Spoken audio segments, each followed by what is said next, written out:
Good morning. Have we got anybody there? Can anybody hear me? It looks like we have got people logging in, so we'll just gone 11 o'clock. Wait a few minutes, or wait, not a few minutes, wait a few seconds. Let more people get online and catch up.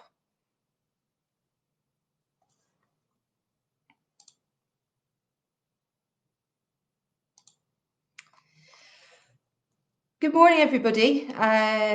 Thank you very much to Racing Welfare for the invitation to come and join you all today. I think this is a fantastic initiative through what's been a very difficult time for a lot of people. I'm more than happy to take as many questions as you'd like to ask. My plan was to start telling you a bit about myself, a bit about my journey to where I now am in the racing industry, but please fire away with questions. I'll be watching. There's a little box on my left-hand side, which all your questions and comments will come up in, so I'll do my best to answer them. Good morning, Rod. Nice to see you. Thanks for joining us. My career in racing actually started fairly late in life compared to a lot of people. My family weren't involved in horses or racing at all. My first exposure was when I was 18. I'd been riding since a child, mainly Pester Power. My parents rather hoped I would fall off once and that would be the end of it, but for them, unfortunately, it wasn't. So I was lucky enough to have ponies, ride Pony Club, various disciplines. But when I left school at 18, I was asked to test out a work experience placement at Lucinda Russell's yard up in Scotland. And that was my first exposure to racing. I'd been aware of it, but had never been to a racecourse, never really understood it, apart from watching the Grand National on TV as a small child. And quite frankly, as I'm sure a lot of you know, that first trip up on the gallops is enough to get you hooked. It's fantastic, really. That feel of the power of a racehorse is nothing. I don't think you can compare it to any other equestrian sport. So that got me started. I then went off to university, and in the holidays, I used to come back to Scotland and ride out for Lucinda Russell. I also, quite honestly, used to bunk off lectures from Durham and head over to Hexham to lead up and also to watch the racing. So that first exposure at 18 got me hooked fairly quickly. Leaving university, I got a place on the BHA graduate program. I can see Amy Wrighton is with us. She was on the same group as me, and we had a fantastic 2 weeks in Newmarket, just learning so much about racing. And as somebody from outside of the sport, it made a huge difference to me being able to take part in that program. I learned more in 2 weeks than I could ever imagine. That led on to a placement with the Racing Post. My plan had been to become a journalist. I enjoyed writing. I still do enjoy writing. So I thought 6 weeks there would be a great learning opportunity, and it really was for me. It was the 10th anniversary of Frankie Dettori's Magnificent Seven that year. So I was given the opportunity to write a 2-page spread, track down all the horses that he had won on and where they were at the time. So that was then published, and it was amazing to see your name in the paper, double-page spread. It also appeared as a single page in the Mirror, so that was really special, a great way for me to get started. But that placement also made me realise that perhaps journalism wasn't quite the route I wanted to take. So I returned to Lucinda Russell's yard as her secretary, and spent a period of time there, very enjoyable. Time when there were some real, probably hopefully familiar names. The likes of Strong Resolve was in the yard, Master Sebastian, Kerry Ladd, some really, really special horses. It was a time when the yard was growing, so I learned a lot, and it was great to be a part of. I left there to join the Arabian Racing Organisation, which is where I had my first exposure to race day clerking. Arabian racing, if you're not familiar with it, at the time was a purely amateur sport. They used to run about 15 fixtures a year, touring the country to different race courses. So I often, and I don't mean this in a derogatory way, but describe it as a traveling circus.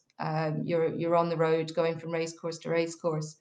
So I suspect I've probably clerked more race meetings at more race courses than most other qualified clerks in the country. I was lucky enough to clerk the first ever flat race meeting at Fos race course, which you may not know was actually an Arabian meeting rather than a thoroughbred race meeting.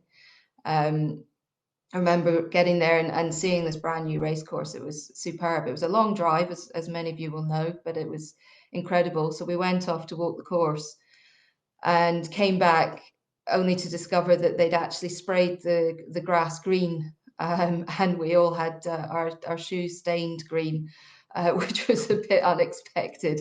But I think when you're growing a brand new race course, you want to make it look fantastic. So there had been a little bit of a dye gone on the track. So moving on from the Arabian racing, I got a place with the Jockey Club as trainee clerk of the course, which took me to Haydock Park Racecourse, which is actually where I'm sat right now. I had thought I might manage to get to Aintree this morning and give you a nice backdrop out the window, but as it is, I'm looking after Haydock this week. We're racing tomorrow night and Saturday night. So the best view I could have given you out this window, unfortunately, is of the car park, which I don't think would be too exciting for people. Um, so yeah, I joined October 2009. I joined the Jockey Club as a trainee clerk of the course.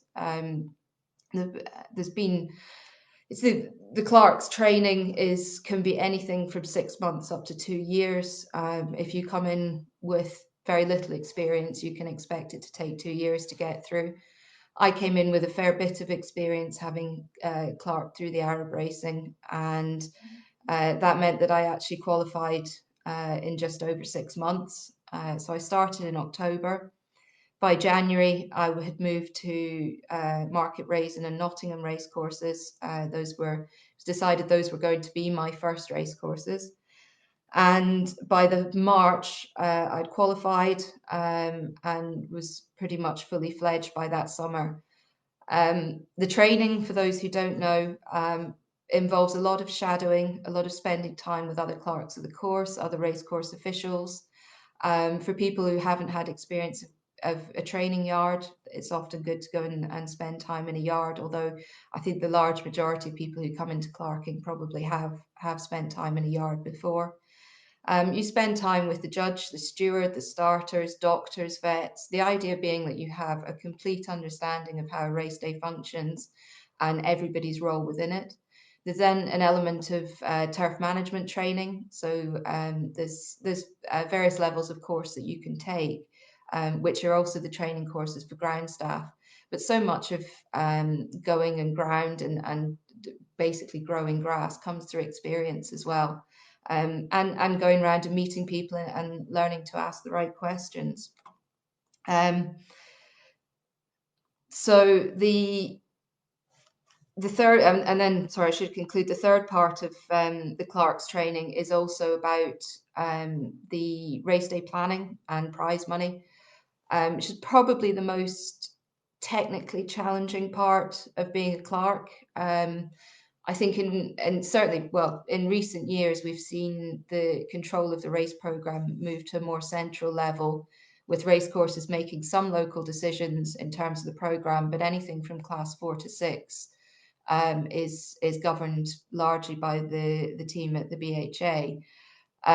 Obviously, since we started racing in June, the entire program has been controlled by the BHA. So we have seen a shift. But the prize money is still controlled by the race course. You decide your budget along with your chief exec or your managing director, or race course group if you're part of one, and decide how you're going to divvy up that pot throughout the program.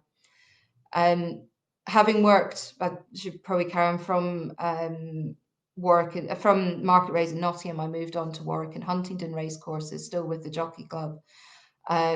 The opportunity to move there was largely because of the quality of racing, and particularly jump racing, that takes place at both of those tracks, was something that I was really excited about and really excited to be a part of. And then just over 4 years ago, I was offered the job at Hamilton Park Racecourse. Now that was a big change, not only because it's obviously flat only, but also because it's an independent racecourse. And having done all my training with the Jockey Club, you learn to work with a very big team around you, not just on your own race courses, but actually at head office. And there's a lot of support from other clerks at the other race courses across the group. There's a lot of discussion. You go to an independent race course and it can get quite lonely. You are quite there's a risk of becoming isolated, so you have to work quite hard to ensure that you keep in touch with the rest of the industry. So I was lucky; I've had a chance to join several industry committees. That's meant that I have kept in touch with my colleagues and kept in touch with regulation changes or discussions about regulation changes or requirements on the racecourse. It's really important that you're keeping up to speed with all that kind of thing. But also there's a very different point of view in terms of the prize money and race planning, which is what I was coming back to, in that when you're part of a group, obviously the Jockey Club, we have some very big events, and then we have our prize money allocated per race course. An independent race course, they have only their own money. So part of the drive for me to go to Hamilton is that their ethos is to return as much of their profit as they can back into the sport. So it's not necessarily just prize money, that's also facilities, anything like improving equine facilities, improving hospitality, all those kind of things to ensure the future success of the racecourse. So it means that there's actually a real drive to improve prize money, and Hamilton Park certainly punched well above their weight, and that was really great to be a part of. To come to more recent times, obviously, we're all going through or have gone through lockdown and the gradual easing of it. As racecourses, I would say the entire racecourse businesses took advantage of the furlough scheme as far as possible. At Aintree, we reduced our ground staff down to 4 initially, just to keep everything ticking over.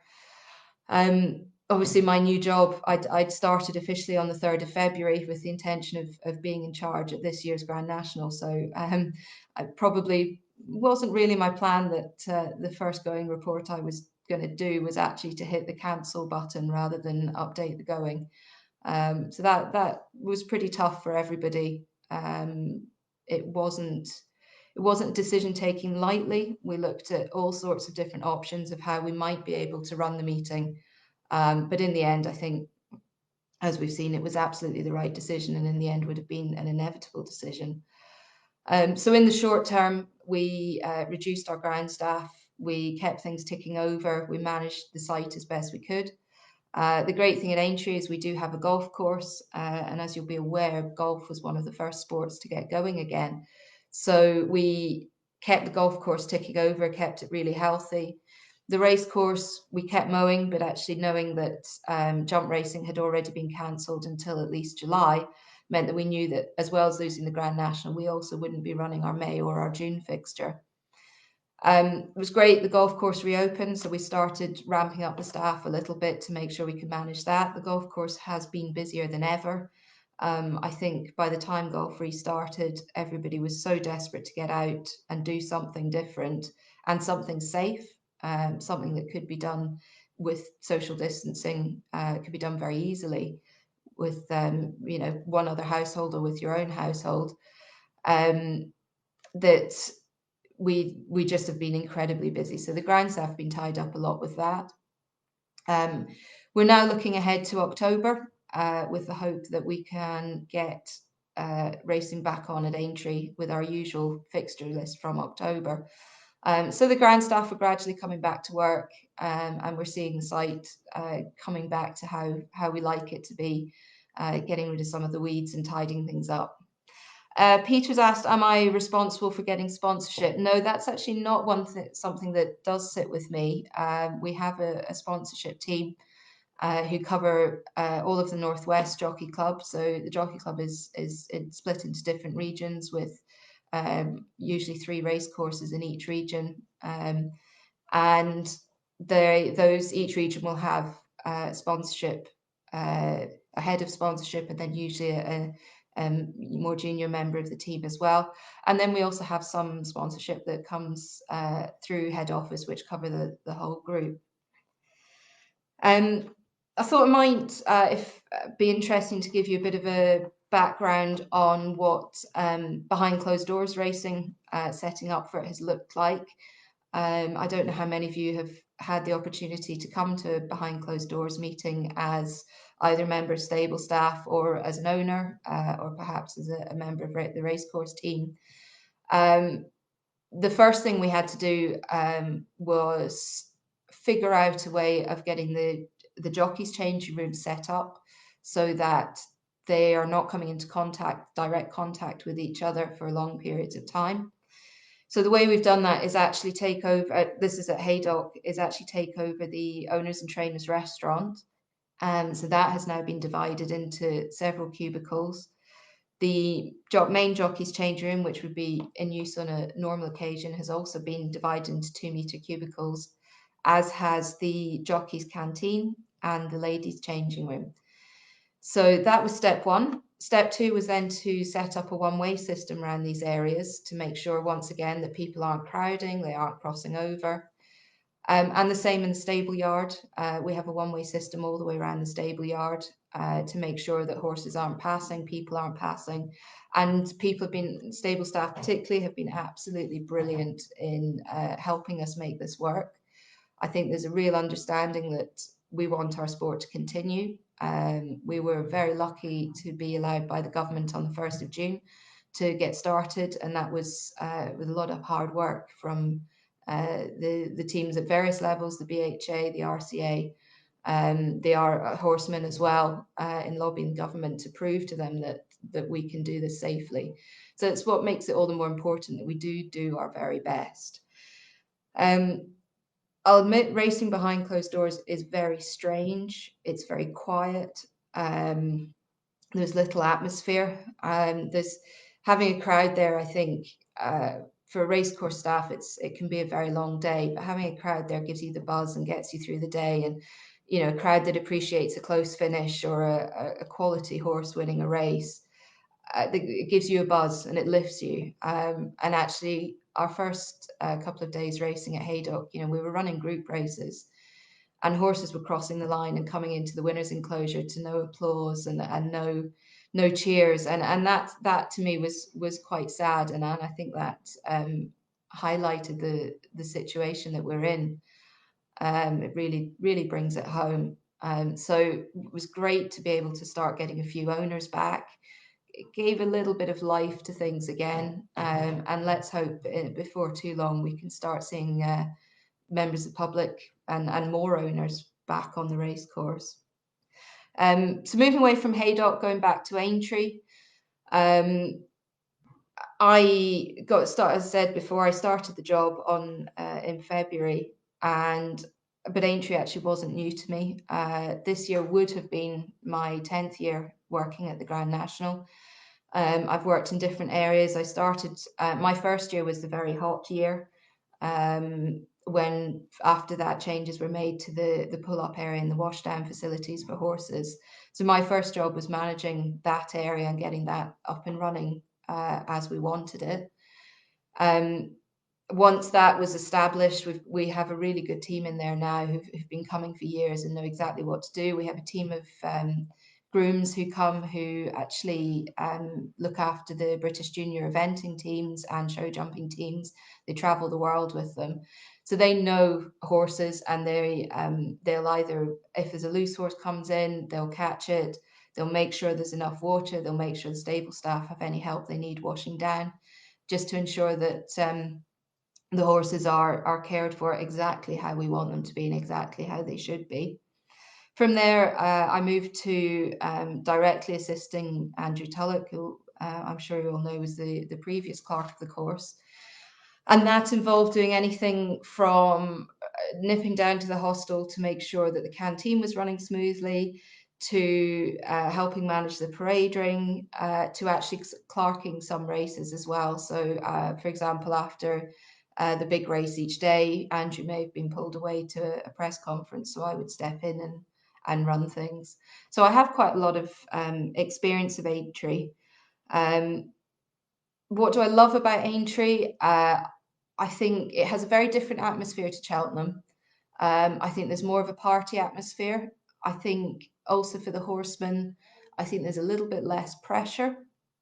I think once Cheltenham's done, I think trainers particularly relax a little bit, and I think we have a really fun atmosphere. I think the people of Liverpool make Aintree. I think they take it to their hearts. I think Aintree is very popular in the local community, and the community team at Aintree work very hard to make sure that Aintree is relevant in the community as well. And that's something I'm quite proud to be able to be a part of. We have initiatives like Park Palace Ponies, which I'm sure you've heard about, which is basically an inner city riding school in Liverpool. And we've been supporting them at Aintree.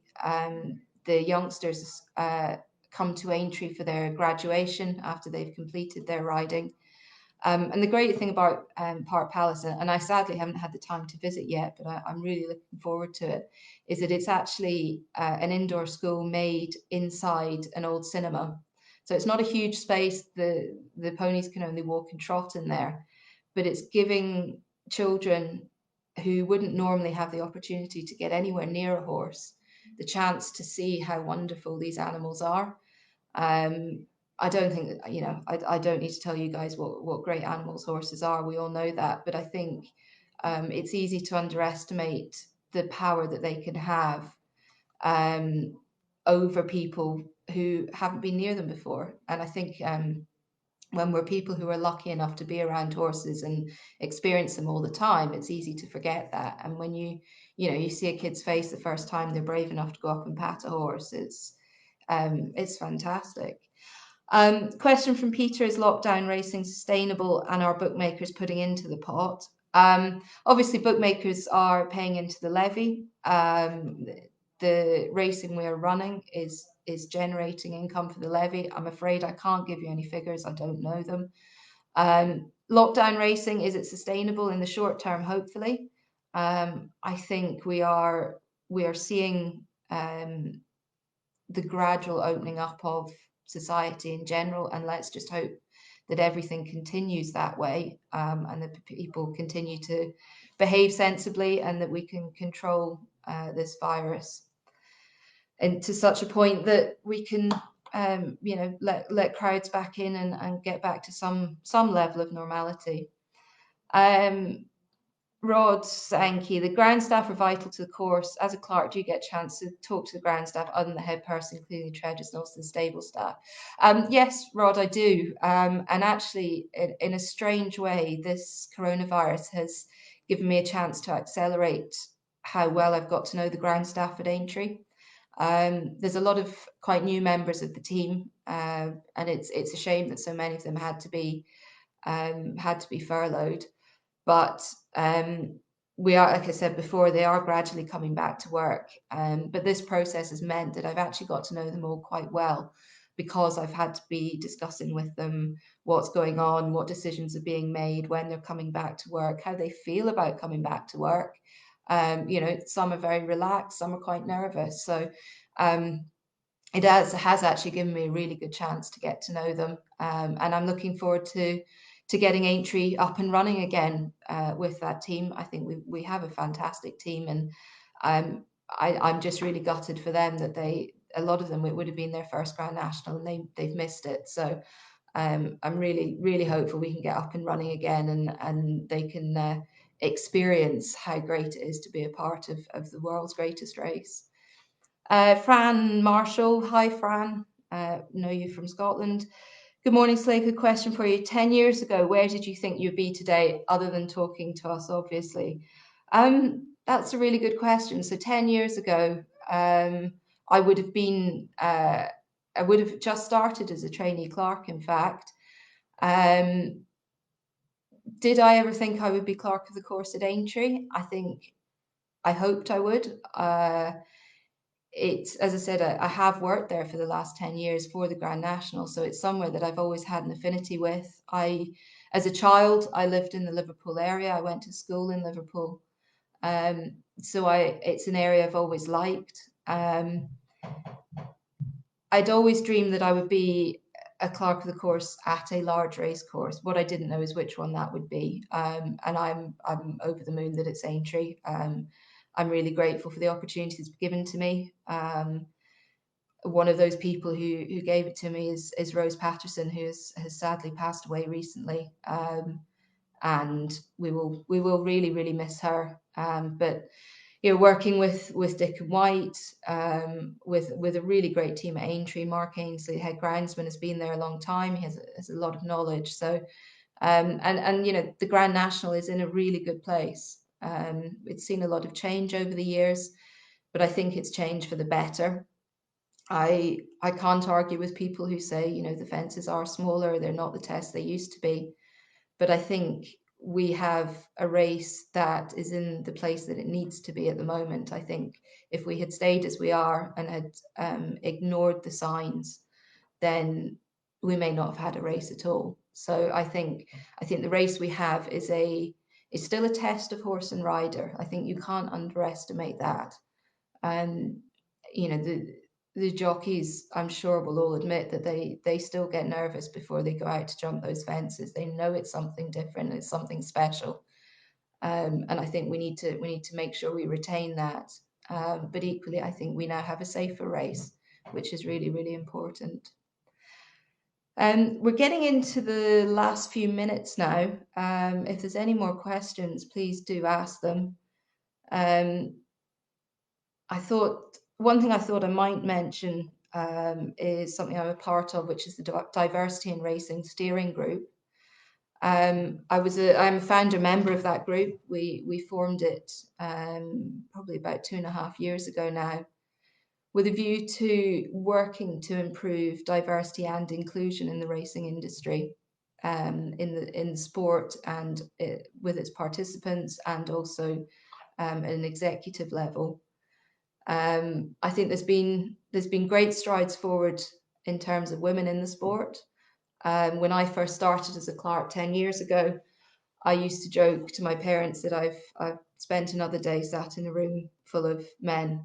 And I'm pleased to say that that very much isn't the case anymore. I think we're seeing more and more women getting to the very top of the game, which is great. We're seeing female jockeys who don't need to be compared to the men anymore. They're standing on their own feet and they're doing a really great job of it. I think we'll all be aware of the Black Lives Matter movement that's taken place recently, but I think it's something we do need to take heed of is how accessible is our sport to other people, and how does it appear to the outsider. And I think while there are plenty of people from various diverse backgrounds in the sport, I don't think we yet have a truly inclusive sport. And I think that's something we really need to keep working towards. And if anybody has anything to feed into that, then please do let me know.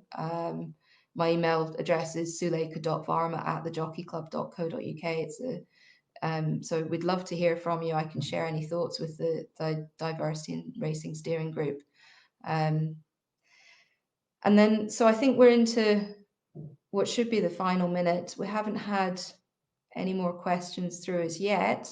If there's any more, then I'll give it another 30 seconds or so. But I'll just wrap up by saying thank you very much to Racing Welfare for inviting me along. It's been quite an illustrious group of speakers, so I'm very flattered to be a part of it. I think this is a great initiative. I really hope that your various groups across the industry and across the country can start to meet in person before too long, because I know how much you all enjoy the coffee mornings and the Q&As that you have. So thank you very much, everybody. I'll sign off and wishing you all the best. Goodbye.